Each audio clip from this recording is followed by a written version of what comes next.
Zia. Oke, nah terus Nur. Oke, Aprilianti, Najma. Ya, ini ada yang nggak hadir ya? Siapa yang nggak hadir? Siapa? Zian. Oh, Zian. Oke, Zian nggak hadir. Kenapa Najma? Katanya sakit. Oke, sakit ya. Udah berapa hari sakitnya? Baru kemarin. Ini kita doakan ya, semoga Zian lekas sembuh ya. Sehari yang mudah-mudahan besok sudah masuk ya. Oke, kita belum berdoa ya. Ya, sebelum kita mulai pembelajaran hari ini, kita berdoa dulu. Siapa yang mau memimpin berdoa? Nah, siapa? KM mana KM? Biar aku aja Ibu. Oh ya boleh. Siap, kita berdoa bersama-sama. Teman-teman, sebelum dimulai, alangkah baiknya jika kita berdoa terlebih dahulu. Berdoa dimulai. Selesai. Oke, mudah-mudahan kalau kita awali dengan berdoa ya, apa yang kita lakukan hari ini itu bermanfaat untuk kita ya. Oke, ini sudah Ibu tampilkan di layar. Kita untuk pelajaran hari ini informatika masih di elemen berpikir komputasional ya. Tapi bahasannya sekarang tentang arsitektur komputer von Neumann. Ada gambar komputer ya. Nah, untuk pembelajaran hari ini nanti ini Ibu slide-nya pakai Quizzes. Jadi silahkan kalian gabung dulu di Quizzes. Boleh, komputernya ini sudah nyala ya. Boleh dibuka Chrome-nya, lalu silahkan join dulu ke Quizzes-nya.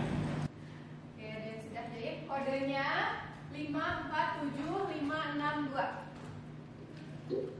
Oke, bila sudah masuk ya? Sudah. Ibu lihat sudah masuk semua 9 orang. Nah, ini Ibu lihat kayaknya agak-agak karena jam pelajaran siang udah mulai ini ya, udah mulai menurun. Kita coba cek dulu nih, Ibu cek dulu fokusnya siang ini. Semuanya bisa fokus dulu ke depan.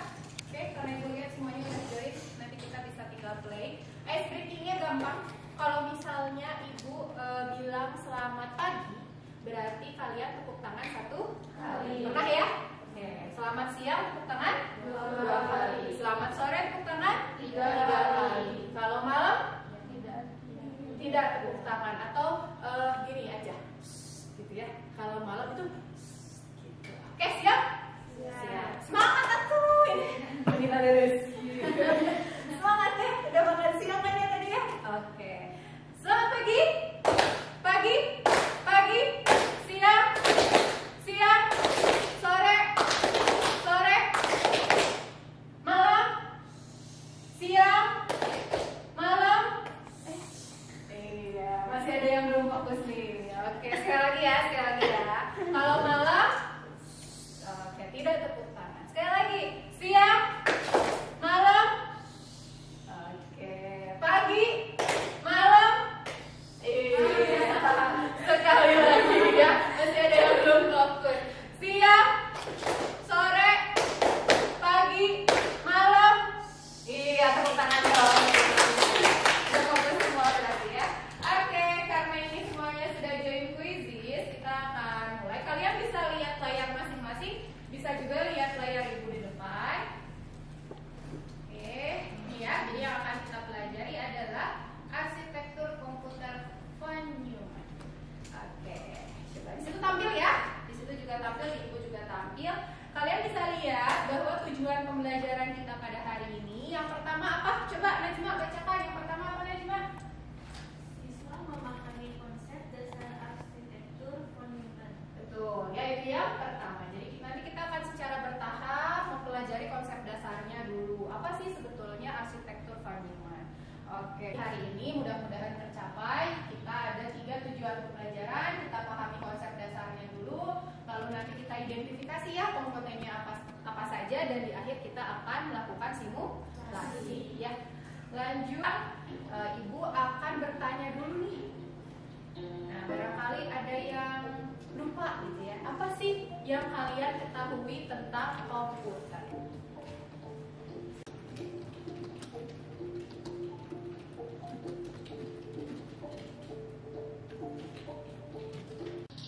Oke, boleh disampaikan oleh siapa? April? Bukan ya. Siapa? Desi. Oke, Desi boleh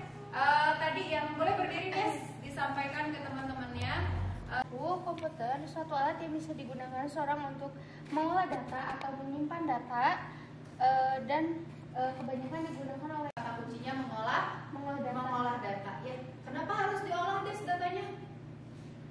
Supaya bisa lebih dipahami ya. Disimpan dari mudah dipahami. Betul, juga. biar bisa disimpan dan kita supaya bisa lebih memahami kalau udah diolah dulu gitu ya. Oke, tepuk tangan dong untuk Desi. Oke, data. Betul ya. Jadi komputer itu untuk mengolah data menjadi informasi gitu ya. Tadi sudah bagus tadi ada input, lalu ada alat untuk memprosesnya, lalu ada output ya. Itu adalah ciri khas dari komputer. Oke, kita lanjutkan. Nah, selanjutnya sebelum kita bahas lebih dalam apa itu arsitektur von Neumann, kita lihat dulu video ya. Silahkan diamati baik-baik ya untuk video. Bisa lihat ke depan, bisa lihat ke komputer masing-masing. Silahkan, komputer masing-masing juga terlihat. Welcome. Let's see the architecture. Input comes in, stores in the memory. The input becomes the command and ready to process. Jadi bahasa apa tuh? The processor fetch the command from memory. There is two parts in the process. First CU, control unit. The output display through the monitor, printer, etc. We will learn the working of hardware. Dua orang ya, dua orang yang akan menyampaikan hasil pengamatannya dari video tadi. Apa ya, mungkin ada hal baru yang kalian baru tahu mungkin atau apa gitu ya. Silahkan bisa disampaikan. Siapakah yang Oke, siapakah yang akan menyampaikan hasil pengamatan videonya? Bukan. Siapa nih? Saski. Oke. Pada tahun 1945.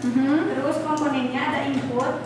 Di dalam input itu ada keyboard, mouse, dan lain-lain. Contohnya ya, contoh peralatan input. Terus kalau di memori ada RAM, di proses ada control unit yaitu CU. Terus di ALU ada perform. Di ALU ada ini ya, proses-proses aritmatika gitu ya. Oke, Terus ada output, di output ada monitor. Oke, lengkap nih ya. Apalagi? Ada lagi? Untuk cara kerjanya, pertama di keyboard. Nah, biasanya kan kita nulis dulu nih, misalnya 20 tambah 20 tadi. Nah, baru dimasukin ke memori, udah di memori baru diproses di CU, lalu diproses ke ALU. Nah, nanti bakal muncul di layar hasil yang kita cari. Iya, iya. Yang tadi dijumlahin tadi ya. Terus komputer tuh hanya memahami kayak angka 1, 0 gitu. Iya, iya. Tadi di terakhir ya, di yang bagian terakhir ya. Ya ternyata komputer itu bisa berkomunikasi itu dengan bilangan biner ya. Tadi 1 dan 0. Oke, tepuk tangan dong untuk ada lagi mungkin yang ingin Sama kayak Saski tadi, tambahan dari aku cuma penuhnya. Penuh dari komputer von Neumann yaitu John von Neumann. Oke, ada tambahan penemunya ya. Tadi penemunya ternyata namanya sama ya dengan nama arsitekturnya ya, von Neumann. Oke, menarik sekali ya. Nah, sekarang mungkin Ibu memberikan pertanyaan tambahan nih. Kira-kira kenapa sih ya kita mempelajari si arsitektur von Neumann ini? Jadi sebenarnya arsitektur von Neumann ini teh apa gitu? Ada yang tahu nggak? Boleh nggak siapa mungkin? Kenapa sih kita perlu mempelajari arsitektur von Neumann? Boleh, Najma. Oke, silahkan. Menurut saya, kenapa kita harus mempelajari Arsitektur von Neumann? itu karena agar kita mengetahui bagaimana proses komputer itu berjalan dari awal sampai akhir. Cara kerjanya ya, supaya kita tuh tahu. Jadi kalau misalnya ada yang rusak nih, misalnya ya, kita tuh nggak serta-merta langsung nyalahin, wah CPU-nya nih yang rusak nih prosesnya. Bisa jadi yang rusak apa? Mungkin inputnya, mungkin alat outputnya. Karena sekarang kita akan bekerja secara kelompok. Ya, kita akan bekerja secara berkelompok. Berkelompoknya ini saja ya. Ini kelompok 1, ini kelompok 2, ini kelompok 3 ya. Nah, apa yang dilakukan sekarang sebelum nanti simulasi? Silahkan, tadi kan sudah banyak informasi yang kalian dapatkan ya. Coba kalian diskusikan, jawab pertanyaan ini. Yang pertama, apa yang dimaksud dengan arsitektur von Neumann? Nah, tadi sebetulnya sudah mendekati nih, tinggal dirangkum ya. Nah, lalu pertanyaan kedua, siapa yang mengusulkan model arsitektur komputer Von-Neumann? Tadi video ya contohnya, mungkin bisa contoh yang lain ya. Itu ada yang mau ditanyakan? Pertanyaannya sudah jelas? Sudah jelas ya? Oke, silahkan dikerjakan secara berkelompok, lalu nanti hasilnya boleh kalian buat Canva, boleh yang senang desain grafis mau pakai Canva gitu ya, poster boleh, presentasi boleh, mau misalnya ditulis di buku juga boleh ya, ditulis di buku boleh, mungkin lebih enakan silahkan. Lalu kalau mau misalnya, saya mau bikin video misalnya gitu ya, mau izin bikin video boleh ya, nanti semuanya diupload di link Google Drive ini ya. Itu Ibu udah sematkan linknya di Quizizz-nya, itu bisa diklik saja, nanti diupload ke situ. Bisa dipahami? Bisa. Oke, kalau bisa dipahami, tulis atau apa? Mau dicatat aja? Oke, boleh, silakan kalau mau dicatat. Kalau kelompok ini mau gimana? Mau dicatat aja. Berarti nanti mau langsung disampaikan. Oke. Oh iya, pertanyaannya boleh Ibu back dulu. Boleh ini ya, boleh searching menggunakan Google boleh ya, buat menambah referensi informasi. Boleh ke perpus, kalau mau ke perpus boleh pinjam buku informatika silakan. Boleh pakai handphone buat searchingnya, boleh pakai komputer. Kelompok ini dibagi-bagi enggak nyarinya? Oke. Kalau ada kendala atau ada yang bingung boleh angkat tangan ya. Oke, beres ya. Oke, semuanya sudah diskusi. Sekarang waktunya presentasi. Untuk presentasinya sama Ibu di spin juga ya. Nanti yang namanya muncul berarti itu yang tampil duluan. Oke. Dibatasi ya waktunya ya. Paling lama 5 menit aja untuk satu penampil. Nanti boleh diberikan umpan balik oleh yang lain. Jadi kalau misalnya ini kelompok 1 ya? 1, belakang kelompok 2 ya? Kelompok 2, kelompok 3. Kalau misalnya kelompok 1 berarti penanyanya itu adalah penanya atau pemberi tanggapannya itu dari kelompok 2. Kelompok 2 halo. Ya, nanti kelompok 2 bertugas bertanya atau memberikan tanggapan ke kelompok 1. Begitupun kelompok 2 kalau presentasi, kelompok 3 yang bagian bertanya atau memberikan tanggapan. Kelompok 3 presentasi yang memberikan tanggapan atau bertanya adalah kelompok 1. Oke, kita lihat kelompok mana dulu yang tampil. Yang tampil adalah kelompoknya yang beranggotakan Dila. Kelompok 1 berarti ya. Bukan aku kelompok 1. Siap-siap. Kelompok 2 ya. Silakan. Data melalui komponen utama dalam komputer. Data mengalir. Yang pertama, awal data dimasukkan dari input. Lalu setelah input, si data dimasukkan ke memori. Memori akan mengalirkan data. Lalu CU akan mengambil instruksi atau fetch yang akan dialirkan atau diinstruksikan ke ALU. ALU akan melaksanakan instruksi dari CU, lalu hasil dari instruksi di ALU data angka yang akan dijumlahkan ataupun dikurangi. Apakah ada pertanyaan? Oke, silakan. Oke, sebelumnya aku mau izin bertanya tentang apa yang dimaksud dengan arsitektur Von-Neumann. Aku pengen nanya nih menurut kalian, kenapa arsitektur Von-Neumann itu berpengaruh ke komputer modern? Apakah entah itu komponennya, atau caranya, ataupun proses sederhananya. Jadi menurut kalian, kenapa arsitektur Von-Neumann bisa dipakai atau mempengaruhi komputer modern? Tanda untuk kelompok 3. Sepertinya sebetulnya bisa diperdalam lagi ya. Kita coba diskusikan bersama-sama. Menarik tadi pertanyaan terakhir adalah kenapa ya bisa dijadikan dasar si arsitektur Von-Neumann ini dijadikan dasar adanya komputer-komputer yang modern yang seperti yang sekarang kita tahu ya. Oke, Ibu coba review dulu tadi pertanyaan yang pertama itu tentang ini ya gambar ya. Tadi siapa ya yang Ibu menarik sekali tadi yang contoh, bukan pertanyaan sih ya, presentasi ya. Bentuk contohnya itu adalah ketika menampilkan gambar. Nah ini menarik sekali ya. Apakah ketika menampilkan gambar sama menampilkan perhitungan itu apakah prosesnya sama atau berbeda? Kira-kira sama atau berbeda? Kita coba lihat fungsi dari masing-masing komponen ya.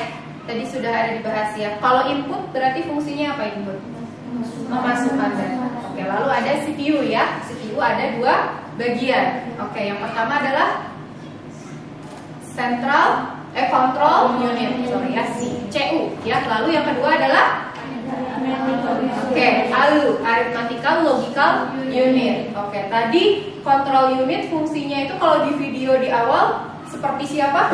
Ingat gak di video itu?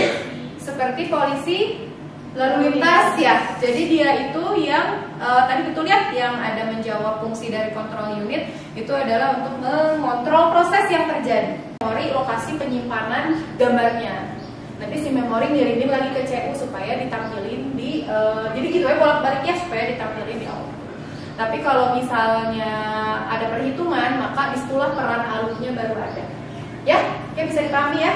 Oke, lalu tadi juga menarik, kenapa sih menjadi dasar?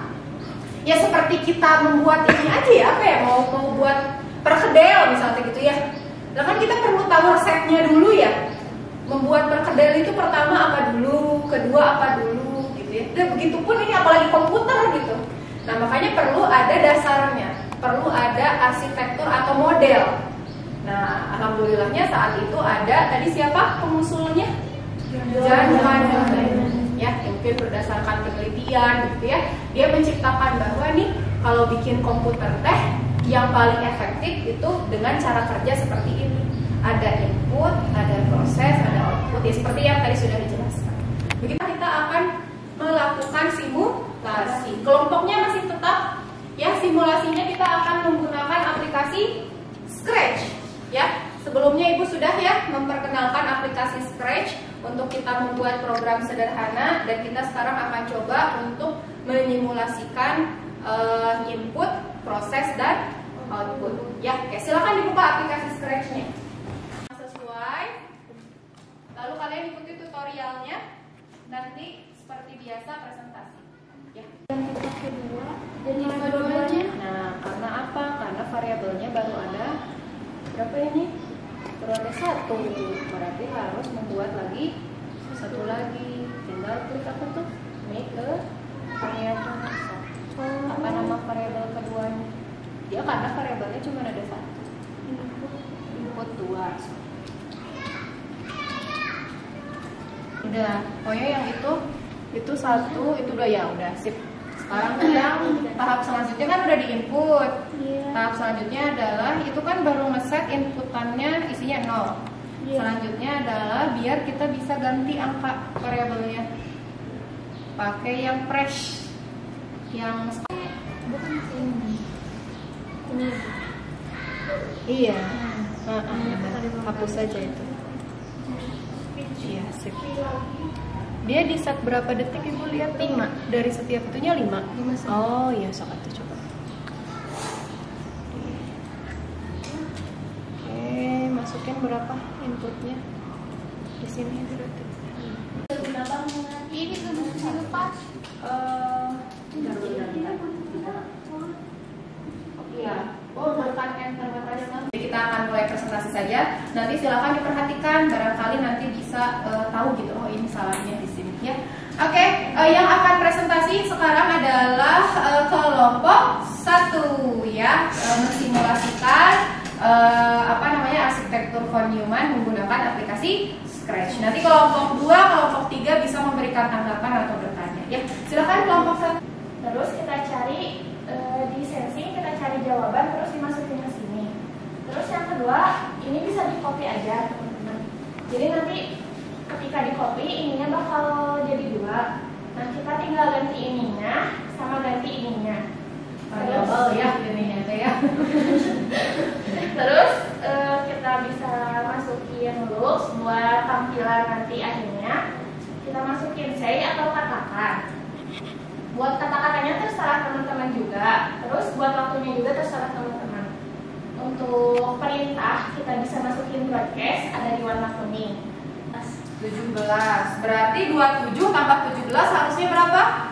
44. Harusnya 44. Oke, kalau aplikasinya jalan ya. Oke, nah, ceritanya udah dimasukin nih data oleh komponen input oleh keyboard ya. Jadi si codingan ini dimasukkannya itu di keyboard karena keyboard yang berperan untuk memasukkan data. Lalu kita lihat, diperhatikan baik-baik, nanti ada ininya ya. Belum ke quizzes ya, kita coba review dulu. Berarti tadi pengertian dari arsitektur Van Neumann tadi apa?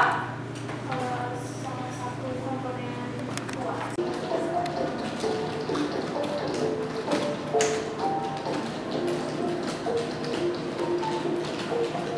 Gak apa-apa, ini apa barengan aja, barengan aja berdua. Boleh yang satu ketikin.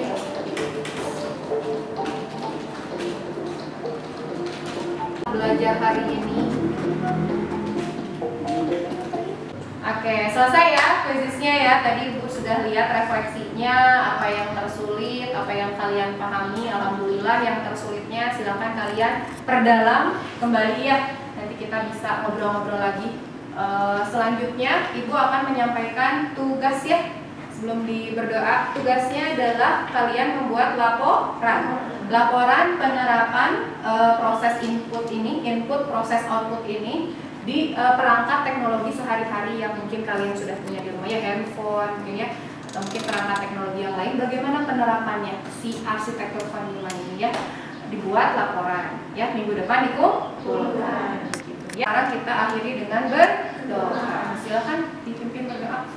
Teman-teman, sebelum pulang alangkah baiknya kita berdoa terlebih dahulu. Doa dimulai.